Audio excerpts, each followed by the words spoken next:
Assalamualaikum warahmatullahi wabarakatuh.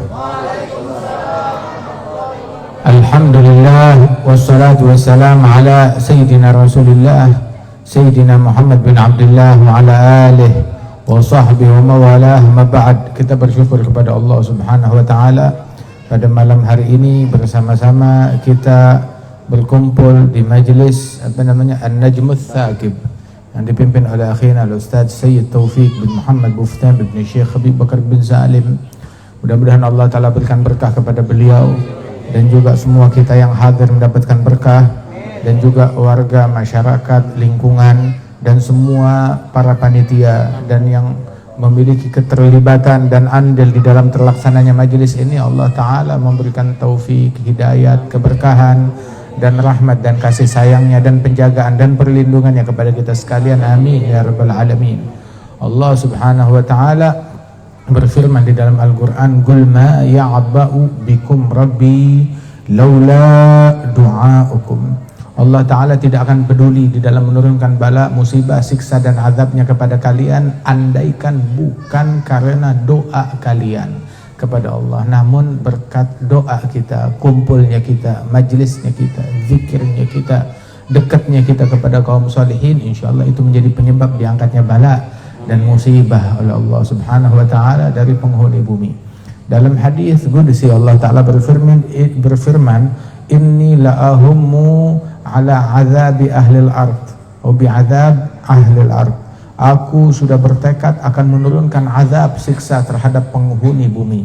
Falamma ra'aitu ummara baiti wal mutahabbina fiyya wal mustaghfirina bil ashar rafa'tu anhum al azab. Aku sudah bertekad akan menurunkan azab kepada penghuni bumi. Namun ketika aku melihat orang-orang yang memakmurkan masjid-masjidku, memakmurkan rumah Allah, dan melihat orang-orang yang saling mencintai karena Allah, dan yang ketiga melihat orang-orang yang beristighfar sebelum subuh, maka aku angkat azab dari penghuni bumi berkat keberadaan tiga jenis manusia ini. Mudah-mudahan kita termasuk tiga jenis tersebut. Gampang kok. Satu, makmurkan masjid. Makmurkan masjid, bukan malah kalau lagi musibah malah ninggalin masjid. Salah. Justru makin musibah balik ke masjid. Fa'wu ilal kahf yanshur lakum rabbukum min rahmatihi wa yuhayyi lakum min amrikum mirfaqa. Rujuk kepada Allah Subhanahu wa taala, balik kepada Allah Subhanahu wa taala. Ketika aku melihat orang yang memakmurkan masjid, Nabi Muhammad SAW itu idza nabahu amrun asra'a ila shalah. Nabi kalau ditimpa problem besar maka bersegera menuju salat. Rujuknya ke masjid, sujud kepada Allah Subhanahu wa taala. Itu yang pertama. Yang kedua, maknanya kalau dia ke masjid dekat sama majlis taklim, dekat sama pengajian, dekat sama tilawatul Quran, dekat dengan sholat jamaah. Ini acara luar biasa, diawalinya tadi dengan sholat berjamaah. Masya Allah, ini nikmat besar dari Allah Subhanahu wa ta'ala. Sholat jamaah itu yang menjadi jaminan kita untuk meraih penjagaan perlindungan dari Allah Ta'ala. Man sholal isya fi jamaah fa ka'annama qama nisfal lail, man sholal fajr fi jamaah fa ka'annama qama al-laila kullah, man sholal isya fi jamaah fa huwa fi dhimmatillah hatta yusbiha, wa man sholal fajr fi jamaah fa huwa fi dhimmatillah hatta yumsiya. Barang siapa yang sholat isya berjamaah maka dia mendapatkan pahala seperti pahala tahajud setengah malam. Barang siapa yang sholat subuhnya berjamaah dia dapat pahala seperti pahala tahajud semalam suntuk. Barang siapa yang sholat isya berjamaah maka dia dalam perlindungan, jaminan, asuransi, penjagaan Allah sampai subuh. Subuhnya berjamaah dia dalam perlindungan, jaminan, asuransi, penjagaan Allah sampai isya. Kalau subuh isyanya berjamaah 24 jam dia dalam perlindungan, jaminan, asuransi dan penjagaannya Allah Subhanahu wa ta'ala. Bersegera menuju sholat, perhatikan masjid, jaga adabnya. Kemudian yang kedua, mutahabbina fiyya, orang-orang yang saling duduk, orang-orang yang saling cinta karena Allah. Percintaan di muka bumi banyak, cinta, dukung, suka, senang, tapi yang karena Allah nggak semuanya karena Allah. Ada yang percintaan karena harta, harta habis, cinta habis. Ada yang percintaan karena politik, politiknya habis, harta habis, semuanya habis, cintanya habis. Karena tahta, tahtanya habis, cintanya habis. Tahta umurnya berapa tahun? 5 tahun. Udah gitu habis 5 tahun, udah habis, beda lagi, beda. Karena kepentingannya habis, udah ditinggal, dibuang. Tapi barang siapa yang cintanya karena Allah, Allah nggak ada habisnya. Kullu man 'alaiha fan wa yabqa wajhu rabbika dzul jalali wal ikram. Semuanya fana, yang abadi Allah Subhanahu wa taala dzul jalali wal ikram. Kemudian yang ketiga, al mustaghfirin bil ashar. Orang-orang yang beristighfar sebelum subuh. Sebelum subuh dia beristighfar. Allah taala memuji di dalam Al-Qur'an, wal mustaghfirina bil ashar. Orang-orang yang beristighfar sebelum subuh di waktu sahur. Bangun malam, itu sebagian ulama dia bilang kepada anaknya, ya waladi la yakunu dik akyas minka. Wahai putraku, jangan sampai ayam jago lebih pintar dari kamu. Kamu jangan kalah dari ayam jago. Ayam jago sebelum subuh dia udah bangun, siap-siap untuk berkokok. Nah kita subuh masih tidur. Apalagi ngaku katanya anak pengajian, hadir pengajian sampai malam, subuhnya telat. Nggak tahajud, nggak bangun malam. Jangan. Tahu gak? Orang pengajian tuh harusnya menjadi orang yang paling terhormat. Tapi kehormatan apa gerangan buat orang yang selalu kupingnya dikencingin oleh syaitan? Nabi Muhammad pernah dibilang, ya Rasulullah, fulan magam illa ba'da tulu'il fajr, ba'da adzanil fajr. Fulan tidak bangun kecuali setelah adzan subuh. Bangunnya pas adzan, pas adzan. Bukan telat subuh, telat qiyamul lail, bangunnya pas adzan. Tahu apa responnya Nabi? Nabi bilang, zaka bala syaitan fi udhuni. Orang tersebut adalah orang yang kupingnya dikencingin setan. Bayangin kalau kita punya rumah, tahu-tahu rumah kita malam hari pas kita lagi tidur dimasukin oleh anjing. Anjing kencing di rumah kita, di dalam rumah. Bukan cuma di dalam rumah, bahkan lebih parah lagi, kencingnya di mana namanya? Di kasur kita. Kira-kira bagaimana tuh? Najis. Seharian sumpek hati. Kenapa? Sebel aneh hari ini. Ada anjing masuk ke rumah aneh kencing di kasurnya aneh. Kesel kan kita? Ini bayangin, kencingnya bukan di kasur, di kupingnya tuh orang.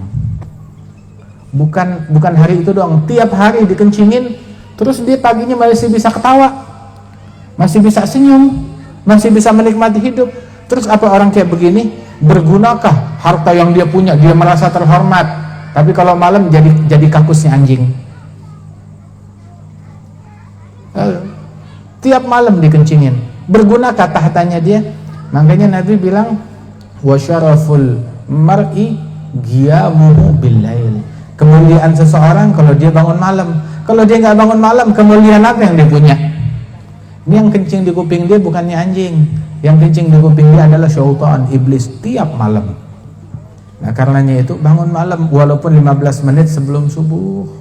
Apalagi kita orang pengajian. Orang pengajian nggak bangun malam ya. Al-Habib Abdullah bin Umar Asy-Syafiri itu beliau bilang bahwasanya la yakun talib ilm man lam yuhafiz ala qiyamil lail wala ala salatil jamaah. Nggak pantas disebut santri, tidak pantas menyandang gelar santri orang yang tidak bangun malam, nggak tahajud dan tidak sholat jamaah. Jangan ngaku santri kalau nggak sholat jamaah, apalagi ustadz dan kiai. Jangan ngaku santri kalau nggak bangun malam, apalagi ustadz dan kiai.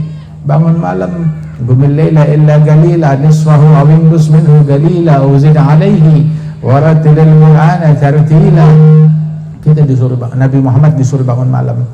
Dulunya bangun malam itu wajib.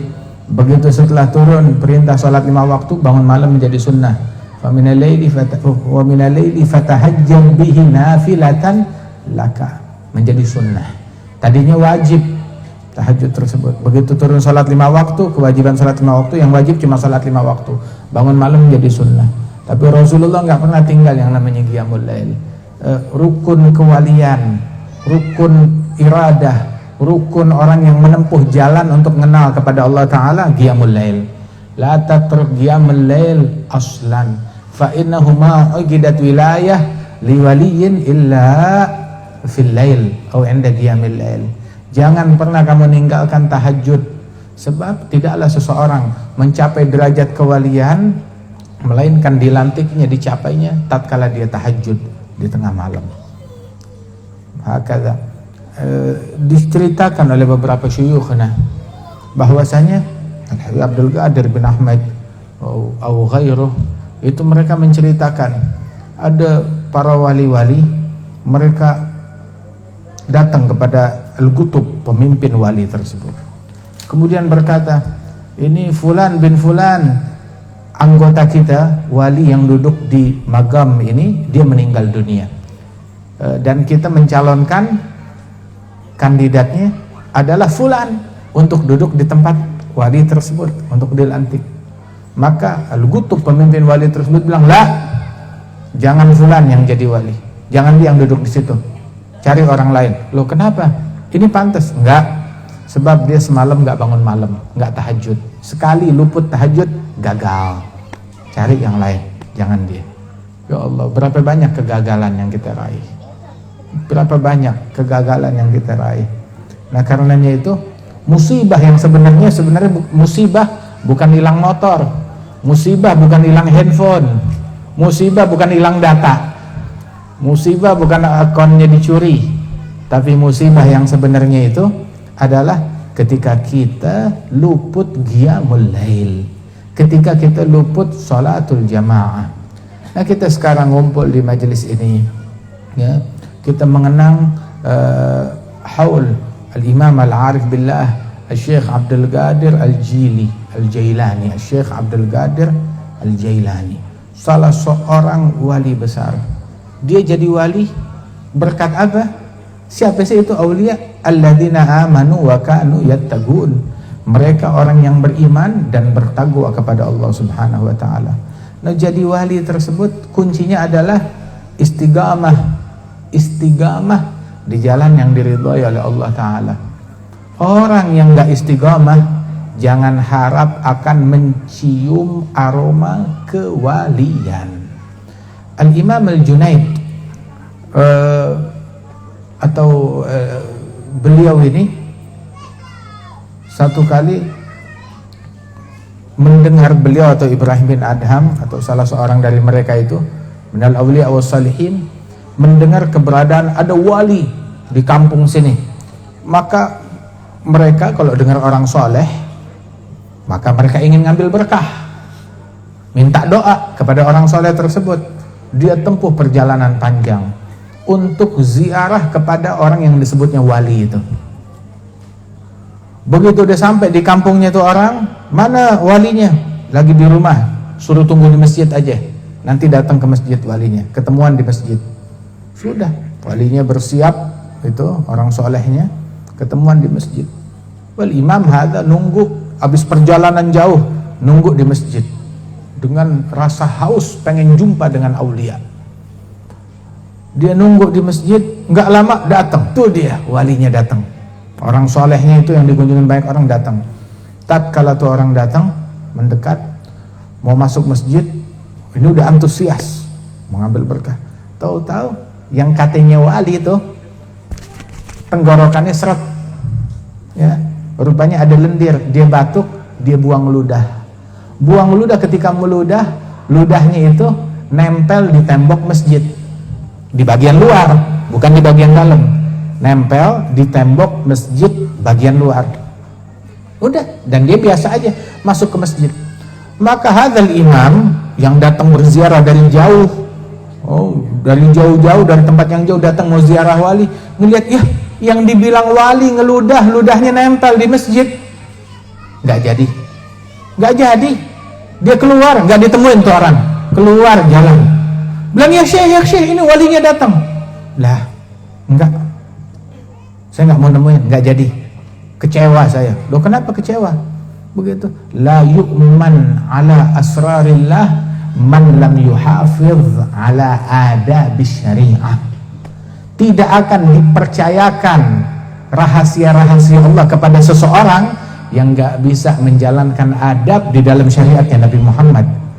Nabi waktu mau masuk masjid melihat di tembok luar masjid ada ludah lendir, orang buang ludahnya itu nempel di bagian luar, berubah wajahnya Nabi Muhammad, marah.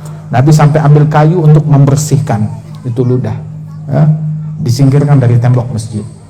Nah ini orang sembarangan aja mengerjakan sesuatu yang dibenci oleh Rasulullah dan dia biasa aja lagi. Terus orang kayak begini bakal dipercayakan dengan kewalian, dengan rahasia Allah? Enggak, penipu, tinggal. La yu'man ala asrarillah man lam yuhafidh ala adab syariah. Enggak dipercayakan untuk nampung rahasianya Allah orang yang enggak bisa ngejaga adab dalam syariat. Bahkan tuh dikisahkan ada satu orang yang kerjaannya soleh, wali, masya Allah, selalu hampir setiap malam selalu mimpi Nabi Muhammad sallallahu alaihi wasallam. Hingga di suatu hari, di suatu waktu dia terputus mimpinya. Enggak mimpi Rasulullah selama 3 hari atau 1 minggu, dia enggak mimpi Nabi Muhammad. Itu orang kalau udah merasakan kelezatan mimpi kepada Rasulullah terus diputus, itu musibah yang paling besar, stresnya luar biasa. Dia nangis, dia jungkir balik, dia bingung. Kenapa? Apa yang salah dengan saya? Apa Rasulullah marah dengan saya? Dia taubat, dia istighfar, dia jalanin semua sunnah. Kemudian juga dia perbanyak salawat kepada Nabi Muhammad. Dia lakukan dari segala cara hingga seminggu kemudian akhirnya dia mimpi Rasulullah sallallahu alaihi wasallam. Ketika dia mimpi Rasulullah, ya Rasulullah, ihtajabta anni usbu', engkau menghijab dirimu dariku selama 1 minggu. Saya enggak mimpi engkau. Coba apa yang salah dari aku hingga aku enggak bakal ngulangin kesalahan tersebut? Bilang, "Nam, ada yang salah pada dirimu." Apa? Di suatu waktu engkau pakai baju bukan tangan kanan duluan yang masuk, tangan kiri duluan yang masuk. Dalam riwayat gitu, engkau masuk ke rumah bukan kaki kanan yang masuk, kaki kiri duluan, melanggar satu sunnahnya Nabi Muhammad. Kelihatannya sepele. Bilang gara-gara itu khalas, terputus, terhijab dari Rasulullah sallallahu alaihi wasallam. La ilaha illallah.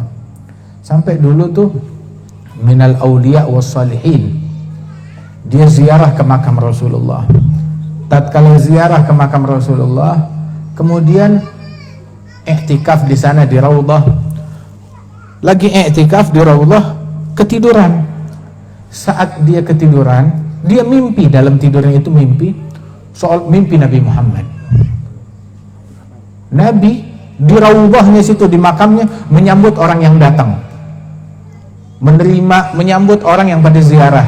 Bahkan Nabi sampai menghampiri mereka masing-masing ke tempat duduk mereka di Raudhah, di masjid. Sampai ketika itu Rasulullah mau mendekat kepada satu orang. Tiap kali Rasulullah berusaha mendekat dari itu orang, Nabi mundur lagi, nggak bisa dekat. Deketin lagi ke itu orang, mundur lagi, nggak bisa mendekat. Sampai berkali-kali, hingga nih wali ini yang dalam mimpinya itu melihat Rasulullah demikian, dia nanya, "Ya Rasulullah, kenapa kamu tiap kali mendekat kepada orang yang lagi duduk di sana, kamu menjauh, kamu dekat, kamu menjauh?" Dia bilang, ini salah seorang cucuku, datang dari jauh, mau ziarah kepada aku, maka aku mau openin dia, mau menyambut dia, mau menerima dia dengan ramah tamah. Tapi aku nggak bisa mendekat, karena di kantongnya ada rokok. Kata Rasulullah SAW, di kantongnya ada rokok. Menjauh. Ketika terbangun orang soleh tersebut, dicari, benar dia lihat mukanya ada tuh orang, disamperin, "Ente fulan bin fulan?" "Iya." "Cucunya Nabi?" "Iya." "Dari negeri ini?" "Iya."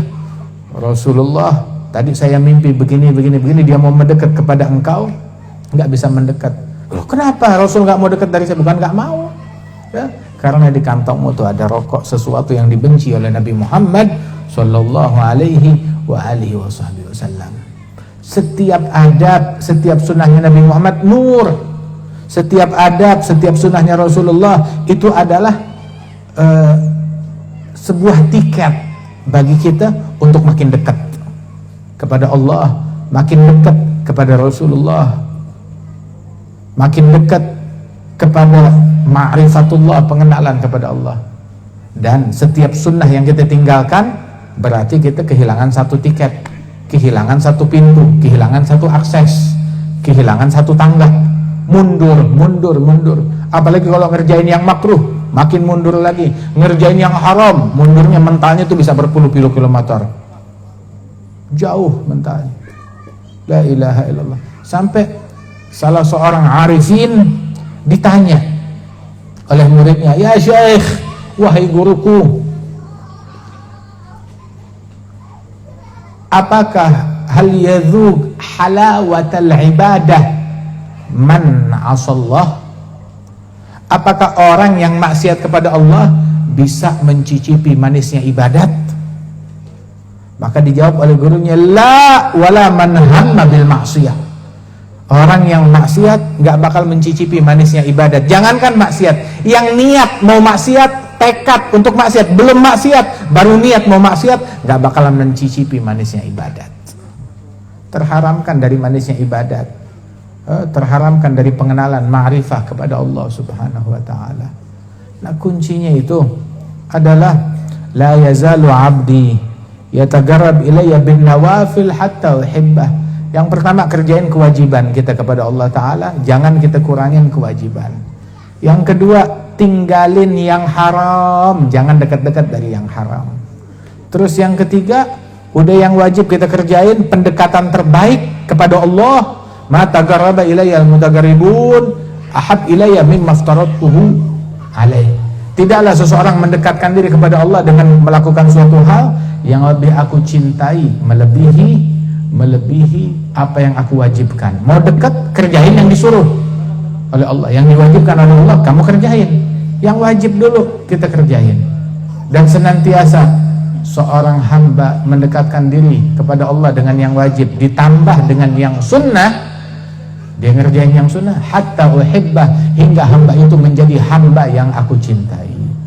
Fa idza ahbabtuhu, apabila Allah Ta'ala udah cinta kepada hambanya, kuntu sam'ahu alladhi yasma'u bih, wa basarahu alladhi yubsiru bih, wa yadahu allati yabtishu biha, wa rijlahu allati yamshi biha, wa la in sa'alani la u'tiyannah, wa la in ista'adzani la u'idhannah. Kalau dia udah ngerjain yang sunnah, rajin ngerjain yang sunnah, jadilah hamba itu hamba yang dicintai oleh Allah. Dan kalau udah hamba dicintai oleh Allah Subhanahu wa ta'ala, dia melihat dengan Allah, mendengar dengan Allah, menyentuh dengan Allah, begitu, berjalan dengan Allah. Artinya langkah dia, lirikan dia, pendengaran dia direstui oleh Allah, dibantu oleh Allah, disupport oleh Allah. Melihatnya, mendengarnya, menyentuhnya, berjalannya, berucapnya, semuanya disupport, dibantu, direstui, diridhai oleh Allah Subhanahu wa ta'ala. Allah Ta'ala kalau dicinta kepada hambanya, nada Jibril, dipanggil malaikat Jibril, ya Jibril, inni uhibbu fulanan fahibbah. Hei Jibril, aku cinta kepada hambaku fulan, cintailah dia. Fayuhibbuhu Jibril, maka Jibril pun cinta kepada tuh hamba. Kenapa? Karena Allah cinta kepada dia.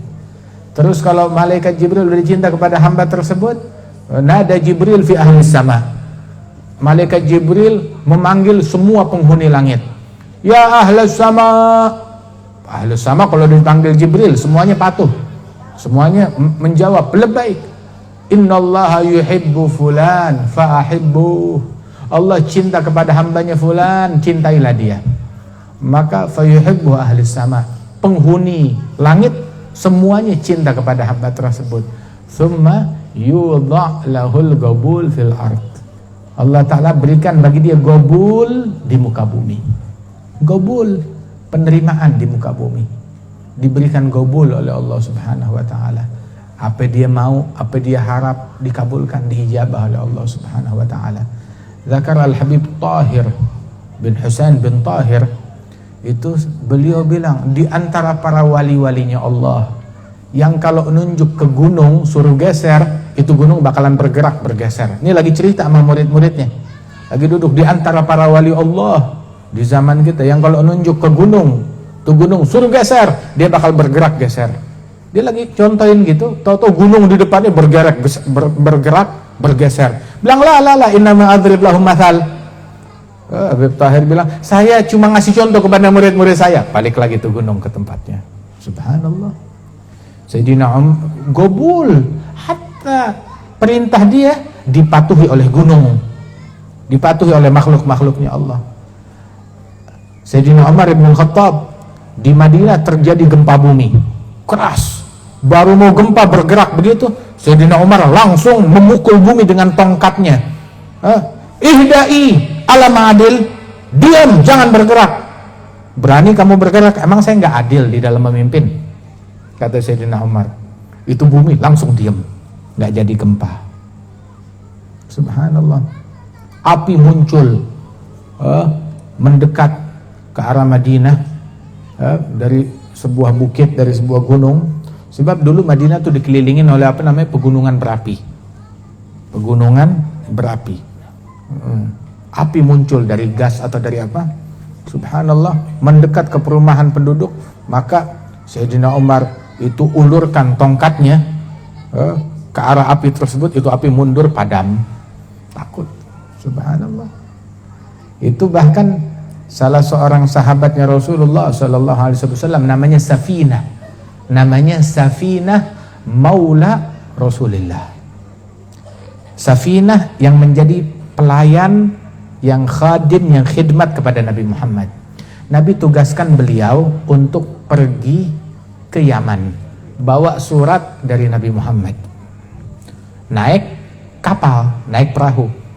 Tahu-tahu kapalnya terkena ombak, karam, hingga Safinah ini terhempas ke sebuah pantai, ya, dan tersesat di situ, nggak tahu jalan. Dia cari jalan keluar, dia selamat. Tahu-tahu masuk ke hutan, itu di situ dihadang oleh seekor singa yang besar, yang kelaparan. Safinah bersama teman-temannya itu. Maka Safinah dengan pedenya dia menghampiri singa tersebut dan berkata, "Assalamu alayka ya Abul Harith." Itu panggilannya singa. Salam atasmu wahai bapak singa. Ya. Terus dia cerita, "Nahnu min ashabi Rasulillah." Kami ini sahabatnya Rasulullah. Arsalana Rasulullah ilal Yaman bihamli risalatih. Kita diutus ke Yaman untuk bawa surat ini. Terus kami naik kapal, kapal kami karam, pecah, hingga kami terdampar di sini dan kami tersesat, nggak tahu jalan. Nah, tolong sekarang tunjukkan kepada kami jalan ke perkampungan hingga kami tahu arah untuk menuju ke Yaman, melanjutkan perjalanan kami. Maka itu singa yang kelaparan, ya, apa yang dia lakukan? Dia memberikan isyarat, ya, sambil menggeser-geserkan bahunya, menempelkan bahunya ke Safinah, sahabatnya Rasulullah. Rupanya minta diikutin, ngikut di belakangnya, di belakang singa itu, sampai tiba di perkampungan. Ketika tiba di perkampungan, ya, saat berpisah singa itu mengaum. Rupanya dia ngasih salam, mengaum sebagai salam perpisahan. Subhanallah. Itu dalam riwayat, dalam sebuah athar disebutkan, man ata'allah ata'ahullah. Yang taat kepada Allah, Allah turutin apa yang dia mau. Man khafallah khafahu kullu syai'. Yang takut kepada Allah, dibikin segala sesuatu takut kepada hamba tersebut. Subhanallah. Nabi Muhammad Sayyidul Akwan, pemimpin dari semua makhluk. Semua makhluk kenal kepada Rasulullah, kecuali orang-orang yang bandel, yang ngebandel dari kaum manusia dan kaum jin. Lain daripada mereka, semuanya tahu kalau ini adalah Rasulullah Sallallahu Alaihi Wasallam. Singa, macan, semuanya tahu. Itu Nabi Muhammad sekali bersama sahabat dalam sebuah perjalanan. Tahu-tahu di dalam perjalanan tersebut, itu yang di depan, Nabi itu kalau jalan nggak selalu di depan, kadang di depan, kadang tengah, kadang di belakang. Saat mereka melakukan perjalanan, tahu-tahu yang di depan stop, berhenti. Ada apa ini? Nabi mendekat, kenapa kalian nggak bisa jalan? Ada singa lagi tiduran di tengah jalan. Siapa yang berani ngusir? Maka Nabi Muhammad mendekat, memberi salam. Assalamualaikum ya Abul Harith. Wahai bapak singa, salam atasmu. Maha kada tanam mustatari. Nggak begini caranya kamu tidur di tengah jalan. Menakutin hamba-hamba Allah yang pada mau lewat di sini. Tidur sono pinggiran dikit, jangan di tengah jalan. Begitu kita mau lewat, akhirnya itu singa pindah. Dia mengangguk-ngangguk, dia menyingkir. Terus Rasulullah bilang, la yusallat ala ibni Adam illa ma khafah. Law lam yakhaf ibnu Adam illallah ma sallatallah alaihi syai'.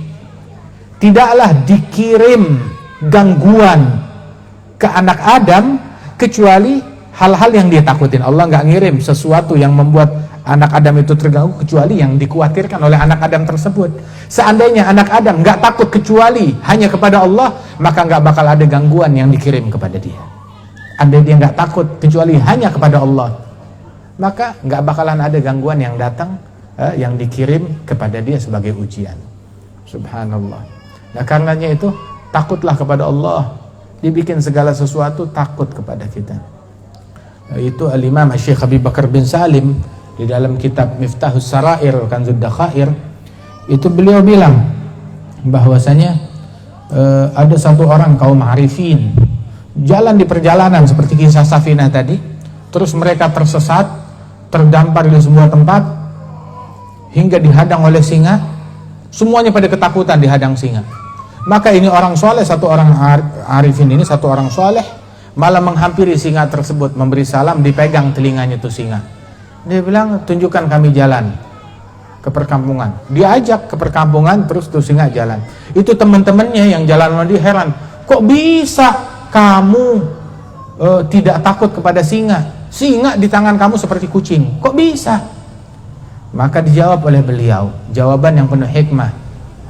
Antum as-salahtumul zahir fakhiftumul asad wa nahnu aslahnal batin fakhafanal asad. Kalian, prioritas kalian cuma membangun materi, membangun yang zahir, membangun hal-hal duniawi saja, sehingga jadilah kalian budak yang takut kepada singa dan takut kepada macam-macam. Tapi kami fokus untuk membangun batin kita, hati kita, hingga karena hati kita udah makmur, dibikin singa yang takut kepada kita. Orang kalau udah nggak takut sama Allah Ta'ala, ntar takut singa, takut macan, takut anjing, takut kucing, takut nyamuk, takut air, takut api, takut sama goyangan bumi, takut sama pesawat terbang, takut sama lalat, takut sama macam-macam. Virus corona yang nggak kelihatan ya juga kita takut. Begitu, emang kita manusia lemah. La ilaha illallah. Nah karenanya itu, ayo waspada, keberhati-hatian harus. Tapi tempat berharap dan takut yang ada di dalam hati kita tuh, itu tempat yang sakral. Peruntukan itu hanya untuk Allah Subhanahu wa ta'ala. Waspada iya, hati-hati iya, jaga-jaga iya, khudhu hidrakum, ambil kewaspadaanmu dari segala hal. Tapi takut cuma buat Allah. Berharap, obsesi untuk Allah. Jangan obsesi sama harta, jangan obsesi sama tahta, jangan obsesi sama kedudukan. Begitu, fokus untuk kepada Allah Subhanahu wa ta'ala. Itu tempat yang paling berharga. Hatta sampai berita-berita yang ada di mana namanya, yang ada di masyarakat, yang ada di medsos, yang ada di dunia ini, berpalinglah dari itu semuanya. Nah, jadikan tuh kita nih beraksinya, bangkit simpati kita, dan tempat yang suci di hati kita ini jangan buat berita-berita yang ada di medsos. Jadikan itu untuk Quran. Bereaksinya ketika dibacakan Al-Quran, bereaksinya ketika baca hadisnya Nabi Muhammad, bereaksinya ketika sujud. Begitu. Jangan cuma buat berita, jangan cuma buat medsos, buat pesan ini, pesan itu, wah, bereaksi. Baik itu kemarahan, kesedihan, dan lain sebagainya. Jangan. Itu hati kita itu tempat yang sakral, yang suci, peruntukan untuk Allah Subhanahu wa ta'ala. Dalam hadis qudsi Allah Ta'ala bilang, la yasa'uni ardi wala samai, langit dan bumi gak muat untuk Allah. Walakin yasa'uni qalbu abdi al-mu'min. Tapi yang bisa menampung Allah, hambanya Allah yang mukmin. Nah, itu bisa menampung Allah Subhanahu wa ta'ala. Bukan menampung fisik di sini, menampung cintanya Allah Subhanahu wa ta'ala. Makanya dibilang al-qalb baitur rabb. Hati itu rumahnya Allah. Nah, rumah kita nggak mau ada kotoran, nggak mau ada sampah. Nah, bagaimana? Ini hati rumahnya Allah. Hati rumahnya Allah. Jangan dikotorin dengan rasa dengki, jangan dikotori dengan rasa iri, jangan dikotorin tuh rumahnya Allah Ta'ala dengan hasud, dengan kebencian, dengan riya, dengan ujub, dengan sombong, dengan takabur. Orang sombong ya nggak bakal mencium aroma kewalian. Haram untuk masuk surga orang yang di dalam hatinya ada satu titik kesombongan. Dengki kepada sesama, bagaimana? Benci kepada sesama, terus dia mimpi pengen mendapatkan kewalian yang tinggi, pengen masuk surganya Allah Ta'ala, dan dia dengki, benci kepada sesama manusia. Bersihin hati kita, jangan saling membenci, apalagi benci dengan mengatasnamakan Tuhan. Aduh, begitu. Udah benci, ya sadar, ya saya salah. Nih kagak, udah benci dia cari pembenaran. Saya bencinya atas nama Tuhan. Tuhan yang nyuruh. Nah, Allah Ta'ala nyuruh kita untuk saling mengasihi, saling mencintai. Ar-Rahimun yarhamuhumur Rahman tabaraka wa ta'ala. Jadilah kita hamba yang penyayang, yang saling mengasihi satu sama lain. Ya, bangun malam, ya, bersihkan hati kita. Kita ini malam mengenang haul daripada Imam Syekh Abdul Qadir Al-Jailani. Beliau mendapatkan kewalian tersebut, kebersihan hatinya. Itu modal utama, hati yang bersih. Sangka baik kepada semua orang. Sangka baik kepada semua orang. Itu Syekh Abdul Qadir Jailani ini terakhir nih. Syekh Abdul Qadir Al-Jailani ada bersama temannya dua waktu dulu belajar nuntut ilmu. Mereka ini 3 orang. Tahu-tahu mereka mendengar ada orang yang disebut wali. Ayo deh kita datang, kita ziarah. Adapun satu tuh, yang satu ziarah niatnya satu, saya mau ngetes dengan pertanyaan, saya mau mengetes, katanya nih wali, coba saya tes. Wali itu harus berilmu, saya mau tes dengan pertanyaan. Dia udah siapin pertanyaan. Adapun yang satu lagi, dia kesana, ya nggak pakai niat. Kesananya nggak pakai niat. Katanya wali, ya udah saya mau lihat aja bener apa enggak wali. Nggak pakai niat, nggak ada prasangka baik. Masa iya sih, mau tahu aja. Masa yang gini wali. Adapun Syekh Abdul Qadir Jailani, datang ke sana husnudzan, sangka baik, ada minal auliya, saya mau ngambil berkah, mau minta doa kepada dia. Mau ngambil berkah dengan husnudzan, dengan sangka baik. Jalan, ketika mereka bertiga sampai nunggu, maka itu orang wali soleh tersebut keluar dari rumahnya. Begitu keluar, langsung dia bilang, kamu datang ke sini ya bukan mau mencari wali, tapi kamu mau ngetes. Kamu punya pertanyaan ini dan ini dan ini, jawabannya ini. Begitu. Terus orang macam kamu, saya lihat akhir hayatnya kamu nggak meninggal dunia melainkan di luar Islam. Tuh.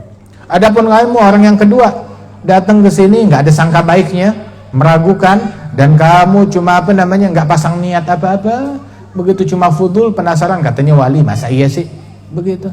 Dan saya lihat kamu tenggelam dalam dunia sampai ke kuping kamu. Adapun engkau ya Abdul Qadir, engkau datang ke sini dengan sangka baik, dengan husnudzan, begitu. Dan saya melihat bahwasanya kamu akan mencapai kewalian hingga telapak kakimu di atas pundak semua wali. Telapak kakimu di atas pundak semua para wali-wali. Artinya kau menjadi pemimpin para wali-wali di masamu. Dan betul, orang yang pertama itu rupanya dia ada jatuh cinta kepada seorang wanita yang beragama Nasrani. Dia tadinya ulama besar, akhirnya hatinya kecantol cinta kepada seorang wanita beragama Nasrani. Kemudian wanita itu bilang, saya nggak mau menyambut cinta kamu kecuali kalau kamu ikut agama saya. Betul, murtad, meninggal dalam keadaan murtad. Yang satu lagi hidup bergelimang dunia sampai nggak ada waktu buat ibadat.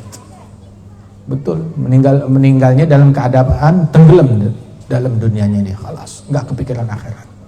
Adapun Syekh Abdul Qadir Jailani, gadami ala ra's kulli wali, telapak kakiku berada di atas kepala semua para wali-walinya Allah Subhanahu wa taala, mencapai kewalian yang tertinggi.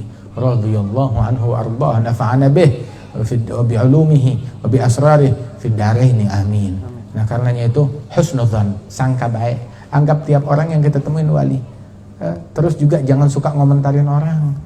Ente komentar kepada orang, nggak tahu yang ente komentarin wali min auliyaillah. Seandainya kita mencaci, memaki, ngomentarin salah seorang wali min auliyaillah, ngomentarin, mencaci, ngomongin, gosipin muslim biasa aja, sial, apes.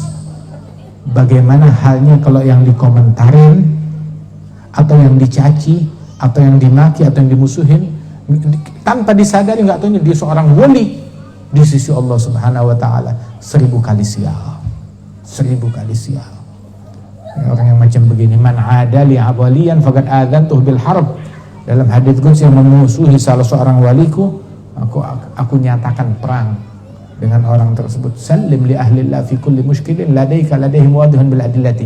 Ini kita ingatkan sebab nih zaman sekarang zamannya komentar. Semua orang pengen komentarin orang. Pengen komentarin orang, pengen ngatain orang, udah nggak tahu. Paling aman jaga mulut kita.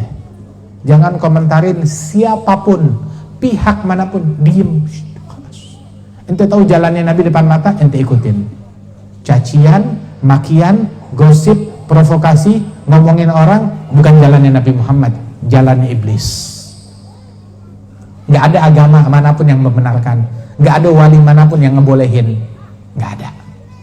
Nggak ada nabi manapun yang ngebolehin gosip, cacian, makian, nggak ada. Jangan ngomongin orang, jangan ngomentarin orang. Ketika Allah Ta'ala selamatkan tangan kita dari darah yang haram, jaga jangan kita lumurin mulut kita dengan darahnya mereka. Jaga tangan, jaga mulut, menjauh dari semua konflik, tetap istiqamah. Ya, orang tuh kalau udah terlibat di dalam kata-kata yang kotor, hati yang kotor, prasangka yang kotor, pikiran yang kotor, bagaimana dia bakal mencium aroma kewalian? Terharamkan. Hatta nggak merasakan manisnya ibadat. Sholat nggak ada manisnya, puasa nggak ada manisnya, tahajud nggak ada manisnya, mahrum, terharamkan dari semua kebaikan. Mudah-mudahan Allah Ta'ala nggak haramkan kita anugerahnya yang luhur akibat dosa-dosa kita, dan Allah Ta'ala berikan berkah kepada kita sekalian, dianugerahkan kita istiqamah, dianugerahkan kita manisnya ibadat, manisnya ketaatan, dijaga insyaallah negeri kita, lingkungan kita, wilayah kita dari bala, dari musibah, dari keburukan, berkat para aulia wa salihin. Laulahumu bainal anam ladukdikat jibalun wa ardun lirtikabil khatiyati bihim yadfa'ullahu al-balaya wa yakshifu razaya wa yusdi kulla khairin wa ni'mati. Allahumma adim ni'amak alaina, Allahumma adim rayat din al-qawim fi jamil aghtar manshurah ma'alim al-islam wal iman bi ahliha ma'murah ma'nan wa surah aslihil qulub wal qawalib wal dhawahir wal bawatin ij'al jamana hadha jam'an marhuma tafarrugna min ba'di tafarrugan ma'suma la taj'al fina wala minna wala ma'ana syaqiyan wala mahruma idza tawaffaytana tawaffana muslimin mu'minin wakhtim lana minka bi khairin ajma'in. Sallallahu ala sayyidina Muhammadin wa ala alihi wasallam wa akhiru da'wana alhamdulillahi rabbil alamin bi sirril Fatihah.